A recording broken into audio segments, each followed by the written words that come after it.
अस्सलाम वालेकुम। हमारे इस चैप्टर का बैंक की किस्में जो हम पढ़ रहे थे उसमें हमने 3 टाइप्स ऑफ बैंक पढ़ चुके थे। और उसके बाद में उसके आगे की चीज़ों को हम लोग कंटिन्यू करते हैं। यहाँ पर मैं एक बार फिर रिवाइज करना चाहती हूँ। कारोबारी खिदमत में बैंक की खिदमत पे हमने बैंक की किस्में देखी थी, 9 किस्में थी। 9 में से हमने सेंट्रल बैंक को कंप्लीट किया है, कमर्शियल बैंक, तरक्याती बैंक, यहाँ तक हमने स्टडी कर ली थी। इसके बाद में अब हम यहाँ अंजुमन इमदाद वाहिनी बैंक के बारे में पढ़ने जा रहे हैं। लेकिन आज के लेक्चर की शुरुआत से पहले मैं ये एक मेरी दरख्वास्त है आप सभी बच्चों से कि आपको जो भी मेरे लेक्चर समझ में आ रहे हैं तो ठीक है, अगर नहीं समझ में आ रहा है, कुछ क्वेश्चन करना है, कोई कन्फ्यूजन है तो आप मुझे कमेंट और पोस्ट के ज़रिए क्वेश्चन कर सकते हो। और साथ ही साथ आप बैंक की 9 टाइप्स ऑफ बैंक जो है अपने बुक में नोट भी कर लीजिए विद एग्जांपल्स। ये आपकी नोट्स हो जाएगी। आप अपने वर्ड्स में एग्जांपल्स वगैरह के साथ में इसको जो है रिकॉर्ड करके रखिएगा। और इसके बाद में मैं एक आपसे छोटा सा टेस्ट या असाइनमेंट भी मांगूंगी बाद में आने वाली डेट में। उसकी इंफॉर्मेशन मैं आपको बाद में दे दूँगी, लेकिन उसके लिए आपको इसकी प्रिपरेशन करके रखनी है। तो चलिए आगे की टाइप्स जो है बैंक की वो हम देखने जा रहे हैं। इसमें चौथी टाइप जो है वो अंजुमन इमदाद बाहिनी बैंक। अंजुमन इमदाद बाहिनी बैंक जो है ये हम अंजुमन इमदाद बाहिनी सोसाइटी के ज़रिए हम इसको थोड़ा सा समझ सकते हैं कि अंजुमन इमदाद बाहिनी सोसाइटी का मकसद क्या था। उसका मकसद मुनाफा कमाना नहीं होता है, सिर्फ और सिर्फ खिदमात फराहम करना होता है।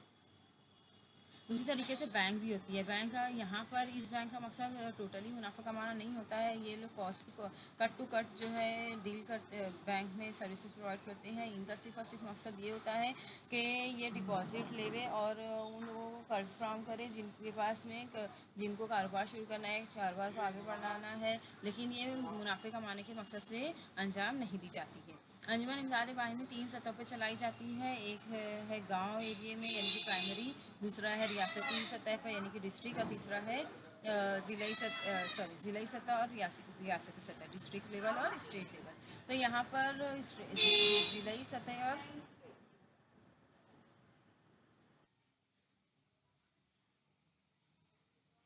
प्राइमरी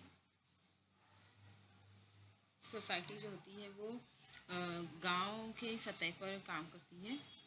गांव की सतह पे जब ये काम करती है तो यहाँ पे गांव के लोगों को, देहात के लोगों से डिपॉजिट इकट्ठा करती है, बहुत ही छोटी छोटी रकम उनसे ले करके उनके अंदर बचत की आदत पैदा करती है। अब जैसा कि बैंक का काम है कि डिपॉजिट की शक्ल में आवाम से रुपया लेकर उसे कर्ज की शक्ल में दूसरों को फराहम करना होता है।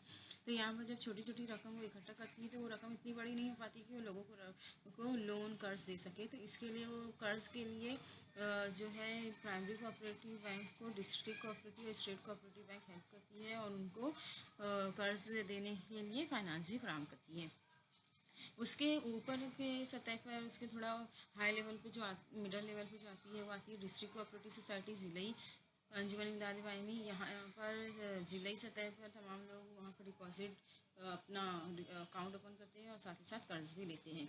और अगर ज़िलाई अंजुमन इमदाद बाहिनी में भी कर्ज देने के लिए अगर पैसे कम पड़ते हैं बैंक को तो वो रियासती अंजुमन इमदाद बाहिनी से मदद लेती है। और उसी तरीके से स्टेट कोऑपरेटिव है, रियासती अंजुमन इमदाद बाहिनी जो रियासत की सतह पर चलाई जाती है। इनका मकसद मुनाफा कमाना नहीं होता बल्कि ये जो गरीब तबके के लोगों को या छोटे या देही या रिमोट कंट्रोल एरिया वाले लोगों से डिपॉजिट की शक्ल में रुपया ले करके उन्हें कम से कम रेट ऑफ इंटरेस्ट में कर्ज फराहम करती है और कभी कभी बहुत ही कम या बगैर ज़मानत के भी कर्ज देती है। नेक्स्ट बैंक है मखसूस बैंक, स्पेशल बैंक। स्पेशल का मतलब पता है आपको कि स्पेशल मतलब होता है कि कोई एक ही मकसद के लिए बनाई गई हो। तो यहाँ पे कुछ बैंक हैं जो सिर्फ और सिर्फ एक खास मकसद के लिए बनाई गई है, जिसमें हम 3 बैंक पढ़ेंगे। एक है नाबार्ड, एक है सिडबी और एक है एक्सिम बैंक। नाबार्ड बैंक वो बैंक, नाबार्ड का फुल फॉर्म है NA stand for national, okay, national bank of agriculture and rural development. तो यहाँ पर नाम से समझ में आ रहा है कि एक ऐसी कौमी बैंक है जो ज़राअत और देही इलाकों की तरक्की के लिए बनाई गई है। इस नाबार्ड का काम सिर्फ और सिर्फ जो है ज़राअत में जुड़े हुए लोगों की मदद करना, जैसे कि किसानों की मदद करना, किसानों के लिए ज़मीन खरीदने के लिए लोन कर्ज देना, वहाँ खेती बाड़ी करने के लिए जो भी उनको औजार लगते हैं, आलात लगते हैं, सामान लगते हैं, उनको ख़रीदने के लिए कर्ज फराहम करना या वो सामान दिलाने की कोशिश करना, इस तरीके के बहुत सारे काम और अलग अलग स्कीम्स जो है बनाई जाती है नाबार्ड के ज़रिए। बहुत सारे किसानों के जो लोन होते हैं उनको माफ़ करना या उनको बहुत ही कम रेट पे इंटरेस्ट, कम शरह सूद पर कर्ज फराहम करना, बगैर जो है मॉर्गेज के यानी बगैर ज़मानत के जो है उनको कर्ज देना। तो ये तमाम सहूलियात जो है नाबार्ड किसानों की तरक्की के लिए और देही इलाकों की तरक्की के लिए करती है। तो इसका सिर्फ और सिर्फ खास मकसद जो है वो देही इलाके और किसानों की मदद करना, उनको तरक्की देना है। उसके बाद में नेक्स्ट जो मखसूस बैंक है वो है एक्जिम बैंक। एक्जिम में EX stand for export and IM stand for import. Export and import bank. Export और इंपोर्ट हमको पता है दरामद और बरामद। दरामद और बरामद का मरहला हमने बहुत अच्छे से पढ़े थे 11th में। दरामद क्या होता है, बरामद क्या होता है। दरामद बरामद करने के लिए हमको लाइसेंस, हमारे पास लाइसेंस होना चाहिए। दरामद बरामद करने के लिए हमारे पास गैर मुल्की ज़र मुबादला होना चाहिए। इसके लिए हमको लेटर ऑफ क्रेडिट की भी ज़रूरत पड़ती है, अंडर राइटर की ज़रूरत पड़ती है। इसके अलावा हमारे को एजेंट है, क्लियरिंग एंड फॉरवर्डिंग एजेंट है। उसके अलावा हमारे को इम्पोर्टर या एक्सपोर्टर की डिटेल है, उनके बारे में कोई इन्फॉर्मेशन हासिल करनी है या कोई एडवाइस लेनी है एक्सपोर्ट और इंपोर्ट के ताल्लुक से, तो वो तमाम चीज़ें हमारे को कौन करता है, एक्जिम बैंक करती है। तो इसका ख़ास मकसद ये है कि वो एक्सपोर्ट और इंपोर्ट को बढ़ावा दे और उसको तरक्की या उरूज पर तरक्की दे और ऐसे लोगों की मदद करे जिन्हें एक्सपोर्ट और इंपोर्ट में हेल्प चाहिए होती है, ताकि वो अपना काम आसानी से कर सके। नेक्स्ट जो मखसूस बैंक है वो है SIDBI. SIDBI small industrial and development bank of India. ये एक छोटी सनतों को तरक्की देने वाली बैंक है। छोटी छोटी जो सनतें, छोटे छोटे सनतकार है जो बहुत ही कम अमाउंट में, हमने छोटा कारोबार पढ़े थे, छोटा कारोबार जहाँ पे 25 लाख, 5 लाख, 25 लाख, 50 लाख, 20 लाख रुपए से लोग जो है अपना छोटा छोटा कारोबार शुरू करते हैं और उसे चलाते हैं। तो ऐसे लोगों को भी पैसों की ज़रूरत पड़ती है।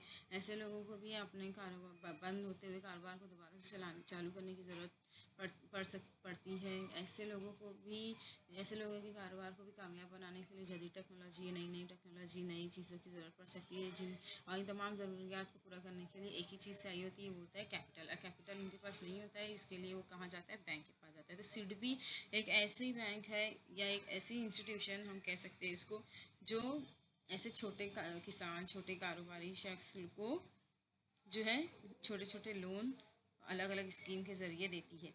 अभी यहाँ पे हाल ही में हमारी फाइनेंस मिनिस्टर जो है कोविड-19 की वजह से, हमारी फाइनेंस मिनिस्टर का नाम तो आपको पता ही होगा, निर्मला सीतारमण मैडम ने अभी बहुत सारी स्कीम्स निकाली है। कोविड-19 में बहुत सारे कारोबार को नुकसान हो गया है, जिसके तहत, जिसमें सिडबी के तहत उन्होंने एक स्कीम निकाली है कि कोलेट्रल फ्री लोन जो है कुछ लोगों को दिया जाएगा। कुछ लोग मतलब कि 3 लाख करोड़ समथिंग अमाउंट का उन्होंने बजट निकाला है कि वो collateral free loan small traders को, स्मॉल ये फार्मर्स को, किसानों को दिया जाएगा। अब कोलेट्रल फ्री क्या होता है? कोलेट्रल फ्री में जो हमको लोन लेने के वक्त में जो ज़मानत लगती है कि हम ज़मानत देंगे तो ही हमको लोन मिलता है, वरना हमको लोन नहीं मिलता। एक गारंटी देनी पड़ती है, तो वो गारंटी, वो ज़मानत हमको नहीं देनी पड़ेगी। बगैर ज़मानत के हमको लोन आसानी से मिल जाएगा। तो वो होता है कोलेट्रल फ्री लोन, जो सिडबी के तहत हमारे फाइनेंस मिनिस्टर ने इशू किया है, ताकि कोविड-19 की जो केसेस चल रहे हैं आज, जिनकी वजह से आज कारोबार के बहुत बुरे हालात चल रहे हैं, तो ऐसे लोगों को थोड़ा बहुत लोन की सहूलियत मिलेगी, जिससे वो अपने कारोबार को थोड़ा बहुत ट्रैक पर लाने की कोशिश कर सकते हैं। इस तरीके से हुकूमत हमारी मदद कर रही है। नेक्स्ट बैंक जो है वो है देही इलाकाई बैंक, रीजनल रूरल बैंक। देही इलाकाई बैंक नाम से समझ में आ रही है कि ऐसी बैंक जो रिमोट कंट्रोल एरिया में चलाई जाती है, देहाती इलाकों में चलाई जाती है। जैसा कि हम देखते हैं कि हम शहर में जाते हैं तो शहर का स्टैंडर्ड ऑफ लाइफ अलग होता है, गांव का स्टैंडर्ड ऑफ लाइफ अलग होता है।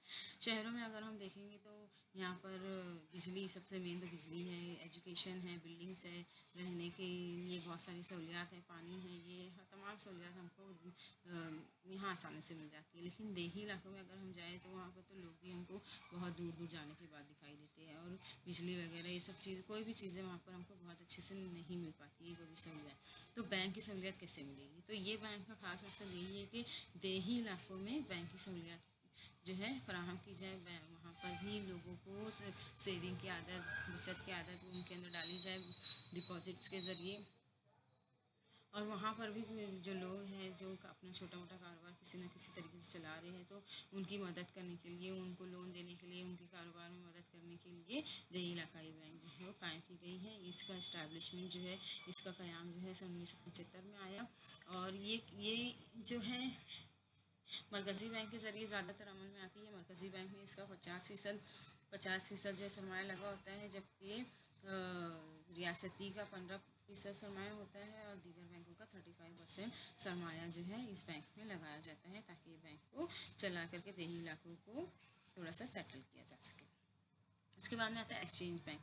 एक्सचेंज बैंक कौन सी बैंक है? एक्सचेंज बैंक, एक्सचेंज का मतलब होता है ज़र मुबादला, हम बोल सकते हैं ज़र मुबादले की बैंक, यानी जहाँ पर हमको दूसरी कंट्री के गैर मुल्की ज़र मुबादले की अगर हमको ज़रूरत है तो हम इस बैंक के पास जा सकते हैं। ये same as it is Exim bank, हमने अभी एक्सिम बैंक पढ़ा था। एक्सिम बैंक का जो काम होता है वही एक्सचेंज बैंक का भी काम होता है। उसके बाद में आता है बैंक नहीं होती है, ये एक तरीके का हम लोग काम कह सकते हैं, मफहूम कह सकते हैं कि ये सेविंग बैंक ऐसी तमाम बैंक के जो लोगों के अंदर बचत की आदत पैदा करी, वो तमाम सेविंग बैंक कहलाती है। जैसे कि post office saving scheme, post office आपको पता होगा, पोस्ट ऑफिस सबसे पहले बैंक जब नहीं थी, जब पोस्ट ऑफिस में ही लोग अपनी सेविंग किया करते थे, तो वहाँ पर सेविंग की एक सहूलियत, एक फैसिलिटी हमको दी जाती थी। तो वो भी पोस्ट ऑफिस भी लोगों के अंदर सेविंग की आदत पैदा करता है, तो वो भी एक सेविंग बैंक उसको हम कह सकते हैं। उसके अलावा कमर्शियल बैंक के बारे में हमने पढ़ा, तिजारती बैंक के बारे में हमने पढ़ा है, सनती बैंक के बारे में हमने पढ़ा, अंजुमन इमदादी बैंक के बारे में पढ़ा। ये तमाम बैंकें जो है सेविंग अकाउंट्स यानी की सहूलत दे करके लोगों में से बचत की आदत पैदा करती है। तमाम बैंकें सेविंग बैंक में आती है। नेक्स्ट है इन्वेस्टमेंट बैंक। इन्वेस्टमेंट बैंक का मतलब है सरमायाकारी बैंक। ये ऐसी बैंकें होती है जो लोगों को सरमाया करने में, सरमाया तो आपको पता ही होगा, इन्वेस्टमेंट आपको पता होगा कि अगर हम किसी के बिजनेस में थोड़ा पैसा लगाकर वहाँ से प्रॉफिट कमा सके, तो जब हम कहीं पर पैसा लगाना चाहते हैं या लगाने जा रहे होते हैं, तो ये बैंकें हमको एडवाइस देती है किस तरीके से हमको कहाँ पर इन्वेस्टमेंट करना है, कैसे इन्वेस्टमेंट करना है, हमको कितना प्रॉफिट मिलेगा, कितने टाइम के लिए, कितना परसेंटेज तक का हमको लॉस हो सकता है, कितना परसेंट हमको प्रॉफिट हो सकता है। तो ये थी हमारी 9 टाइप्स ऑफ बैंक, बैंक की किस्में। ये तो हो गई पुरानी किस्में। लेकिन आज जितना मॉडर्न ज़माना चल रहा है, आज सब ऑनलाइन हो चुका है, तो आज जो है 2 टाइप्स हमारे न्यू सिलेबस में बढ़ाई गई है, जो जिसे हम कहेंगे न्यू मॉडल्स ऑफ बैंक। यहाँ पर 2 बैंक के 2 टाइप्स और बताए गए हैं जो आज के जदीद दौर में शुरू हो चुकी है, जिसमें एक है small finance bank. Small finance bank ऐसी बैंक होती है जो छोटे छोटे लोगों को, आम लोगों को, छोटे छोटे आसपास के लोगों को छोटा छोटा फाइनेंस फराहम करती है। तो यहाँ पर हम लोग छोटे किसान हैं, छोटी सनतें हैं, छोटा कारोबार है, गैर मुनज़्ज़म शुबा ऐसे लोगों का फराहम करता है। यहाँ पर हम लोग मिसाल ले सकते हैं है बैंकों की जना फाइनेंस बैंक। जना फाइनेंस बैंक मुझे नहीं लगता है कि आपको नहीं पता होगा, इसलिए मैंने एक भिवंडी की एग्जांपल ली है। भिवंडी में हमारे यहाँ पे एक बैंक है जय हिंद बैंक। जय हिंद बैंक आप देखेंगे बहुत ही छोटे लेवल पर चलाई जाती है, और ये सिर्फ हमारे यहाँ पर ही, हमारे यहाँ के भिवंडी के इलाकों के लोगों के ये अकाउंट्स वगैरह यहाँ पर होते हैं, और उनको ही ये कर्ज फराहम करती है, यानी कि और ये प्राइवेट लोगों के हाथों में होती है। यहाँ पर इनफरादी शख्स या कुछ लोगों के ग्रुप, दोस्त वगैरह मिल करके ये बैंक का क़याम अमल में लाते हैं, ताकि हम ये अपने इलाके के लोगों की मदद कर सकें। उसके बाद में न्यू मॉडल्स में दूसरा जो टाइप है वो है पेमेंट बैंक। पेमेंट बैंक ये आज बहुत कॉमन हो चुका है, ये आज हम हर कोई इस्तेमाल कर रहा है इसको।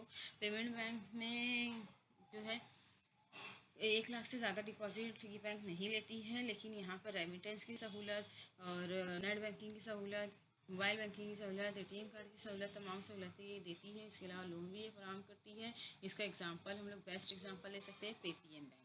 पेटीएम आजकल हर एक मोबाइल में होता है, तो ये भी आज एक बैंक का काम अंजाम दे रही है, जो वजूद में तो नहीं, जिसे हम देख तो नहीं सकते, लेकिन ये इलेक्ट्रॉनिकली आज बहुत ज़्यादा इस्तेमाल की जा रही है। तो ये तमाम आज किस्में हो गई हमारी टाइप्स ऑफ बैंक, जिसमें हमने सबसे पहले तो रिवायती टाइप्स पढ़े 9 टाइप्स ऑफ बैंक। उसके बाद में आज न्यू मॉडल्स के 2 टाइप्स ऑफ बैंक पढ़े, स्मॉल फाइनेंस और पेमेंट बैंक। ठीक है, इसके साथ में मैंने बहुत सारी एग्जांपल्स भी आपको दी हैं। इसी के साथ साथ आप अपनी नोट्स प्रिपेयर कर लीजिए। कुछ दिनों के बाद मैं आपसे असाइनमेंट तलब करूँगी और आपको अपना अपना असाइनमेंट मुझे पोस्ट और कमेंट के ज़रिए आप अपनी नोटबुक में प्रिपेयर करके उसका फ़ोटो क्लिक करके आप मटेरियल में सॉरी असाइनमेंट में आप मुझको अपलोड कर देना।